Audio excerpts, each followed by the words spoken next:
3. 3? We were missing 3 top 6 guys, and we still beat you. I did not think that I could feel worse about this. Were you trying to hurt my feelings? Yes. Yeah, right. Well, good job by you. But now I need some help. Why would I ever help you? Because you know what this feels like. And, at least for this season, and I can't believe I'm saying this, we're the same. Wow. For you to say that, you must be... Humbled? I was going to say drunk. What do you want? How do you do it? How do you handle being the butt of every joke and watching failure after failure and seeing other fans and teams celebrate on your home ice night in and night out? Pretty easy, actually. Simple answer, but let me ask you a question first. How strong is your liver? I'm from Boston. You're going to be fine. And who knows? Maybe you going through this and understanding it will make you a little bit nicer to the losers of the world. I'm from Boston. Right. Silly me. Low quality fans of a high quality Bruins franchise. That is not a St. Patty's dub. That's okay though. That's really okay. Because there's a couple things that are silver lining here, no matter what camp you're in. First of all, if you're Dana, I hope you had a great time at the game. That's a little inside thing. No one should get that outside of Dana and Emily. So, yeah. Second of all, like, comment, subscribe. Nailed it. Third of all, if you are in the camp that you go, I want to lose every game. I want the highest draft pick possible. I want to watch Sweeney sweat with a top 5 pick. Well, we lost. Against Buffalo, right? So, like, I know we got blown out by Buffalo last time we played them. But this is a better version of the Bruins? I don't know. But we lost. So that's good news for the people in that camp, even though we still got a point out of it. For those of you who want to compete for a playoff spot and are hoping for wins and are rooting for wins and all that good stuff, we still got a point. Mental gymnastics. You know, you got to do whatever you got to do to keep the serotonin flowing. Right? Right. This Bruins team is struggling to create offense. Our shooting percentage has to be kind of funny, though, because we're not shooting more than 20 shots a game, and yet we're still scoring a couple goals a game. Like, we're not scoring a lot, but, I mean, our shooting percentage, it's like over 10%. It's just weird. I don't know. It's a strange little phenomenon that's happening right now. The GoFundMe that I mentioned last video is still in the description down below. Again, if you can give, greatly appreciated if you're willing. If you can't, totally get it. We did see a little bump, so hopefully we can keep those bumps coming. They can reach their goal of 10K. They're not far from it, and it would be hugely benefiting someone who's gone through a real tragedy. So if you're willing, it's there. Yeah, let's talk about this Buffalo team a little bit, shall we? Their PP, trash, 27th. Their PK, trash, 24th. Their goals allowed, trash, 30th. Their goals scored per game, pretty solid, 12th. All right, Buffalo. Nice. Good for you guys. Third meeting of the year. We beat them in December, late December, 3-1. Then we got walloped by them in January, 7-2. I'm not going to pretend like that was a game that taught me a lot about this team. Like, I suddenly was like, oh, the Bruins might not have it this year. I think it was probably in November when I was like, I don't know, the Bruins might not have it this year. But we were trying to keep it positive.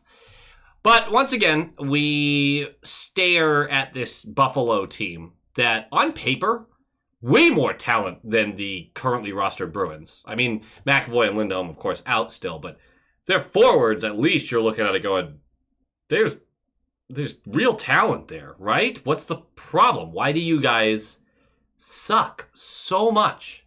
I mean, they don't play with structure or, well, a plan at all. They just feels like a bunch of guys out there playing some hockey, which, I mean, is technically true for both teams. It's just not great. The goaltending might be the biggest culprit here, honestly. UPL, Ukko-Pekka Luukkonen, is signed for the next 4 years after this one. And he does have an 888 save percentage and is headlining the second worst goalie tandem in the league by team save percentage and the worst goaltending tandem in the league in high danger save percentage, according to Natural Stat Trick. They also have the second highest shooting percentage in the league at 5-on-5, but the 25th best shooting percentage on the power play. As far as the skaters go, like goaltending aside, the team's output screams coaching issues or vibe issues, right? Like leadership in the locker room, culture, all that kind of stuff. But if you're still putting pucks in the net 5-on-5, so the majority of the game played at 5-on-5, but both your special teams are horrid, your defense and your defensive structure is terrible, and of course your goaltending obviously not helping in that regard. I mean, I know they've had some injuries this year. I'm not going to just completely gloss that over, but I think there's real issues, whether it be culturally or coaching-wise. I'm going to leave that up to the Sabres fans, but I still cannot look at this roster and look at the players individually that I really like. Again, I don't watch every Sabres game, so there's a little asterisk in here, a little bit of salt on this, but I can't look at the roster and go, yeah, you're a last in the conference kind of team. Right? It's absurd. I mean, there are some worse rosters out there than this one by a pretty decent margin for some of them. Sure, some of them are in the West, but there's something bigger at play here. And maybe the Lord Almighty has just decided, screw the Buffalo Sabres. But actually, that makes a lot of sense. Let's talk about the Bruins, shall we? The lineup is going to stay exactly the same. Here it is. There it is. There's no change up from the last game except for Korpisalo is going to get the start. Why no lineup changes? Because I saw a lot of complaints about this. And this is coming from a guy who all season has been like, why is Patra down the AHL as long as he is? Why aren't Lysell and Merkulov getting real runs with the team? Why isn't there any sort of consistency for them? The offense has been stagnant and terrible all year. Like, why aren't we bringing these guys up while they can help? And now that we're at this portion of the season, I am mostly on the other end of like, nah, put them wherever you think their development is best. The season's basically over in my head as far as like our ability to make the playoffs. So now I've become much more calm about that because bringing up a player that you are like, I think they're better off in the AHL right now just to get more meaningful minutes. Totally get it. During the NHL season, when we were trying to still be like super competitive before we sold at the deadline, I just feel like some of those guys could have helped the team. Now, obviously, Patra did come back up and he had some good games and had some not so good games. So all that. But why no changes to this lineup that can barely string together consistent shifts in the offensive zone? I believe the best way to evaluate Middlestat, Kuznetsov, I just need a second to look at the name before I can get there, and Jokiharju, is to give them consistent line mates for a real stretch of games, right? The same thing I wanted for Patra and Lohrei and several other prospects who never got that chance, or even when they were called up, did not get that luxury of having consistent line mates. I doubt that's actually why they're doing it, because, again, we haven't seen them do that with any of the other prospects. But I like to pretend that that's what they're doing. Because you know that, yes, Middlestat's line mates aren't great right now, right? I mean, you're going to have Letary with them and Koepke. And, like, who's he playing with right now, actually? He's got, Koepke and Letary. Yeah, I get it. Like, those aren't true top 6 guys or top 9 guys or whatever. But you give him consistency in that role, you have a better time, an easier time evaluating what his actual performance is. You can watch the plays he makes and better determine, is it his line mates letting him down, or is it he's not up to speed? Because there's consistency. Every hypothesis, every test, it goes through that. You need some sort of control group. Those wingers are his control group, right? That doesn't exactly make sense, but you know what I mean. Consistency is going to allow you to evaluate these guys. Kuznetsov, I mean, they're still altering the lines a little during the game, but Kuznetsov, I do want to stay on Lindholm's line because I just want to see what he looks like. Shift in, shift out with the same guys. What does he bring? And then in about 7 or 8 games. So maybe you adjust it a little bit and see something else. You bring up some of the young guys. I expect Mitten, Lysell, Merkulov to get games in the last 5 games of the season just to get their feet wet. Unless the schedule works out so that they're in the playoffs for Providence, you would prefer them play playoff AHL minutes than the death of the regular season in the NHL, right? But that's where I'm at with that. The reason no lineup changes is because I'm going to pretend that they suddenly realize that consistency allows you to evaluate players easier. That's just me. Also, worth noting, it makes it easier for me, a complete amateur. I would really expect these incredible scouts to be able to evaluate players regardless of the circumstances they're in. Again, I'm not an idiot. I do get that, like, there's a bigger picture and that some of these guys are at a whole different level than I could possibly be at. So I don't want to just talk out my ass the whole time. Let's talk about this game, shall we? Puck drops into 35 in. We got a little taste of what the refs were going to be the whole game. The refs were bad both ways. I'm not going to pretend that, like, they were just bad to the Bruins. Bruins did get a pretty solid spanking from them in this one, though. I don't really care. It's fine. But it's a tripping call against Kostelic because the player he was trying to hit tried to dodge the hit and their skates touched. I don't know. It was a weird one. We're going to the penalty kill, and it's a defensive miscommunication here, and it's a bad one, but it's interesting because 4:19 in, you're still back half of that penalty kill. They're working with the puck at the left point, and Geeky chases to put pressure on. They move that puck down to Quinn on the left wall, where Yoki Haru chases. Now, look, you have Yoki Haru coming from the net front over to the left wall. You just had Geeky going from the top of the slot up to the left point. That leaves a 3-on-2. You can't have both those guys chase without something filling in here. Now, Brick pointed out that Lauko didn't recognize the play quick enough and didn't move towards the slot to the bigger threat. In my head, I agree, but I would also say Yoki Haru don't chase into no man's land where you can be the very obvious center of a triangle. Sit back in the slot a little bit and allow the play to form back. Yes, you're giving Quinn time to move into that left circle. That's when you jump, but don't just jump immediately and Quinn just gets a turn. He goes, I still have space to pass, and now I have these wonderful angles to use, which he does because Krebs is at the top of the slot all alone. Easy pass. He gets way too much time to pick his spot, which is low glove. And it's 1-0 on the power play for the Sabres early. Again, yes, I feel like Lauko could have rotated over, but he's still handling multiple threats at that point. I would have preached more patience for Yoki Haru rather than attack. Wait for Geeky to fill back in a little bit, then you push, depending on what Quinn does, right? I just felt like it was a preemptive move by him, and it just opens up too much space. Just angles. Angles are everything, right? 7:31 in. Lafferty is going to go for roughing. We're going to the power play. 51 seconds left of the power play. Clifton boards Geeky. I actually didn't love this call. It was on the numbers. It was just a weird angle, honestly. But 5-on-3 for 51 seconds, then 5-on-4 for 109. We do not get a shot on net during the 5-on-3 for 51 seconds. Like, that's a long 5-on-3. This power play is so bad. I think we get 2 more shots for the rest of the minute that we're on the 5-on-4, but we don't score on it, obviously. 8:23 left. Zadorov and Greenway shed him.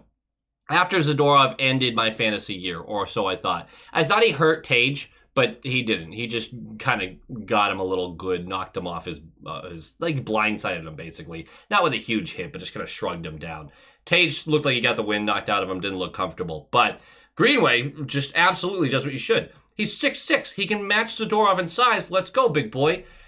Zadorov, I don't think, is really worried about the size of an opponent. The guy's good at what he does. It's a mostly slow-building fight, and then there's a quick flurry, which ends with Zadorov buckling Greenway with a hard right. After it was nice, too. He got him with a little uppercut because he just couldn't get inside, and as soon as it shook Greenway's balance a little bit with that, he just turned and goosh. God, it's a thing of beauty. You love when Zadorov earns that contract, right? 7 minutes left. What a freaking shift by the top line. Multiple chances, then puck recoveries. Over and over and over. Board battles, winning them. Over and over and over. I'm talking 40, 50 seconds of the top line cruising around and making life hell for the Sabres. It's something that we just don't see enough of. We don't see multiple chances in one shift. We just don't. That's how you end every game with less than 20 shots, right? Well, that's what they're doing. It's pure effort. The shift will peak with Pasta playing the puck on the right wall. He dishes it to Geeky in the middle of the slot, who shrugs off a Byram hit because Byram lost his stick. Geeky does a nice little play, kicks it to his stick to go around him, and as he gets down towards the corner of that far circle, the bottom inside corner of it, the other defender, who also lost their stick, is sprawling out trying to get in front of him, leaving Zaka wide open in front for the tap-in. Easy pass, easy goal, 1-1. Now look, both defenders lost their sticks, but it was still a really nice goal. So we'll take them however we can get them. They don't ask how. They ask how many. 1-1, 4:47 left. Wotherspoon from in front of Korpisalo with an excellent pass to the opposing blue line where Geeky collects for a breakaway. I genuinely think this team is starting to figure out, look, let's just cherry pick a little, especially when you know it. Now, Geeky didn't cherry pick because this puck had been turned over. He just reacted faster than the Sabres defense did. Either way, he gets in on the breakaway, pump fake, UPL bites, falls down, legs spread out, doesn't matter. Geeky goes around him, flicks it in, and it's 2-1. And you feel really good after a first period where the first half of it, Bruins never woke up. So, nice to see. Go to the second period. 1:08 in. Pasta goes for high stick, and we're going to the penalty kill. We kill it. This is where Pasta starts to really, lose it. He's getting pissed. I really think he's trying to lead the team. I genuinely do. This was going to be a game note, but the guy's fighting for every inch out there, and he's getting way more vocal. He's yelling at the refs. He's yelling at his own guys. He's yelling at other guys. He wants to win. He wants to win, and I'll be really excited if he turns into, a leader. And all of a sudden, the old core moving out, Marchand moving out, just creates this void that hardens Pasternak into this guy who just goes, no, I've got to step up. And just instant maturity. Not that I think he was immature, but I don't know. Sometimes that can really jolt somebody into, someone has to fill this role. Carlo and Marchand are both gone. McAvoy is still out. Someone's got to do it. And if I'm gonna be the guy, then let's be the guy everywhere. So just a lot of respect for that. I feel like he's really pushing it. 7:30 in, Pasta on the breakaway goes 5-hole. UPL slams the leg shut. It's gonna get a lot of good saves going forward for this point. 7:12 left. Sabres are buzzing. Strong puck movement in our zone. After a block shot and recovery by Buffalo, they move the puck up to Byram at the center of the blue line. He dishes to McLeod on the right circle, who sees that he has Owen Power, who kind of got lost in coverage because he skated down that left wall and then right back up it. And whenever a player in the offensive zone turns to remove themselves from the inside structure and he's kind of skating back towards the blue line, it is actually pretty easy to forget about him. Not that I think our guys should have attacked him and just followed him the whole way. You still have to keep your structure. Either way, McLeod sees it, whips it through the slot to that far circle.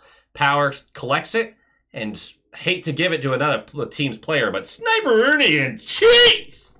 It's top blocker corner. Bardowski, 2-2. What a shot. That was one of those plays where I go, no notes. Not a lot you could do about that. Great puck movement. They got the defense moving a little bit, and a hell of a shot. What is Korpisalo supposed to do? There's not much you can do about that. 2-2. 40 seconds left, 2-on-1, led by Peak, down left side. He gets caught from behind and has the puck knocked off his stick. I, for a second, got really excited, and I was like, oh, there's no way. Peak's not the fastest skater in the world. He tried, though. 7 seconds left of the period. Mitchell's going to go for tripping. We're going to the penalty kill. I forget Mitchell exists until he does something bad. And that's not on purpose. He just never does anything good, so I'm not going to notice him until he does something. And every time he does something, it's bad. Time to kill basically the whole penalty in the third period because they didn't score in the 7 seconds of the second. We do kill it off. 2:30 in, Lorai is going to go down the tunnel for all of us to just sit there and go, great, this season's so fun, I love it. He took a high hit blatantly and might have lost a tooth or two or four. So he would return shortly after that, which likely means he didn't lose a bunch of teeth. 8 minutes in. This is a strong shot from Lafferty from the right circle. He's aiming low with purpose on the outside to get it kicked out to where he wants it, which is to the left circle where Clifton is. And Clifton, who has 0 goals on the season, has basically a wide open net. And he fires. And Korpisalo comes sprawling back and somehow catches it with his arm a little bit just to redirect it past him and through the far side. It stays 2-2, and this is the moment where Korpisalo truly went, no more. You're not getting another one. It's not happening. Now, he wasn't correct in that, but he did get through the rest of the regulation like that. 3 minutes left, a bad turnover by Lohrei, unfortunately, leads to a chance for the slot that Korpisalo smacks away, but the rebound has Korpisalo on his belly, and he still manages to save the next shot with his left leg just... It's pretty great. He actually didn't even raise it at all. He just pushed it out and managed to make contact, but the dude was playing out of his mind. We are going to go to overtime. It's a flurry of crazy crap. It's bad hockey. It's good hockey. It's great goaltending. It's bad goaltending. It's all over the place. 10 seconds left of it. We are on the penalty kill because with about 2:10 left, 2:09 I think, the Sabres got away with a clear interference and then a tripping back-to-back. A tripping and then a clear interference back-to-back. Doesn't matter. Husnudinov is going to get called for tripping. We're going to go to the penalty kill with about 10 seconds left. They're just moving the puck around. There's a puck that gets deflected off of Yoki Haru and Tuck. I believe Power took the shot. It's 3-2. It beat Korpisalo blocker side. Not much you can do about that. It's a final 3-2. Power play goal for them. We lose. The game notes are very simple. What a game by Korpisalo. What an unbelievable effort from the guy. It's awesome to see him perform at this level. He's had a few of these this year. He's also had some like crazy, weird, not great games as well. So it's just nice when he comes out and just shuts it down like that. And I know that the goaltending this year has been so sporadic. I mean, Swayman hasn't had the season he's wanted. So I guess that goes for every Bruin. The highs and lows. Not a lot of highs for some of them, though. But Korpisalo has had some highs, and that's really nice to see. Stellar outing from him. Just shout out to the boy. And then the last game note. Tonight, it really looked like a team that lacked talent versus a team that lacked direction. It was oddly fun, but it truly was. I mean, we're getting outshot. We're getting outplayed through decent pockets of it. I mean, the Sabres are, it's like they can't put together the plays that they need to make. The space is there. The speed's there. But they're just not, I mean, their spacing's odd. They're not capitalizing on these chances at all. And Korpisalo was a big part of that, don't get me wrong, but there's just a lot of moments where they win a face-off. There's no set play, which the Bruins have kind of been like that lately too. Just a lot of weirdness like that. And you sit there and go, this team isn't coached well.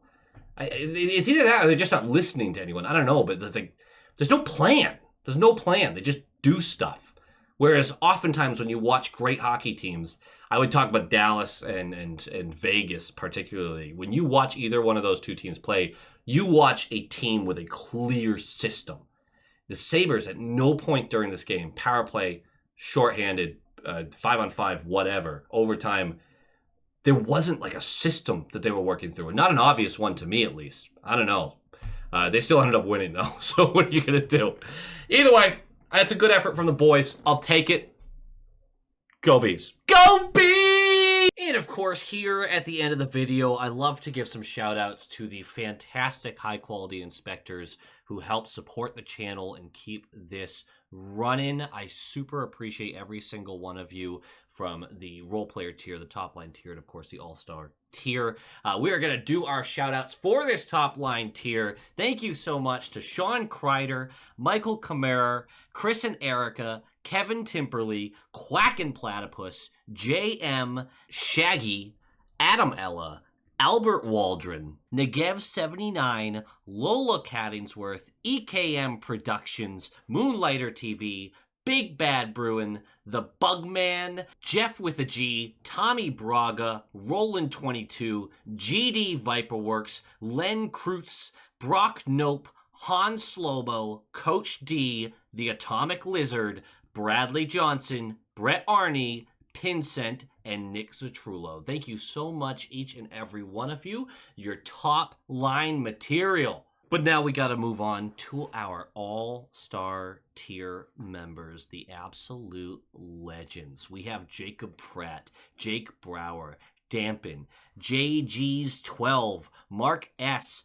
Ann Hustis, Tim R., Lorenzo Wood, Penny Pasta, Levi Catalani, Boston Stringler, Bagel, Nightmare Eco, John Kirk, Joel, Heil E. Coyote, Darren Woodbury, Abraxion, Wolf Warrior, Vinny, Adrian Winter, Tukton D. Tashi, Bruins Smash, D.A. Kingery, The Only Newts, A Tasty Snack, Dutes42, and Jeremy. Thank you all for all of the support and love that you are all giving.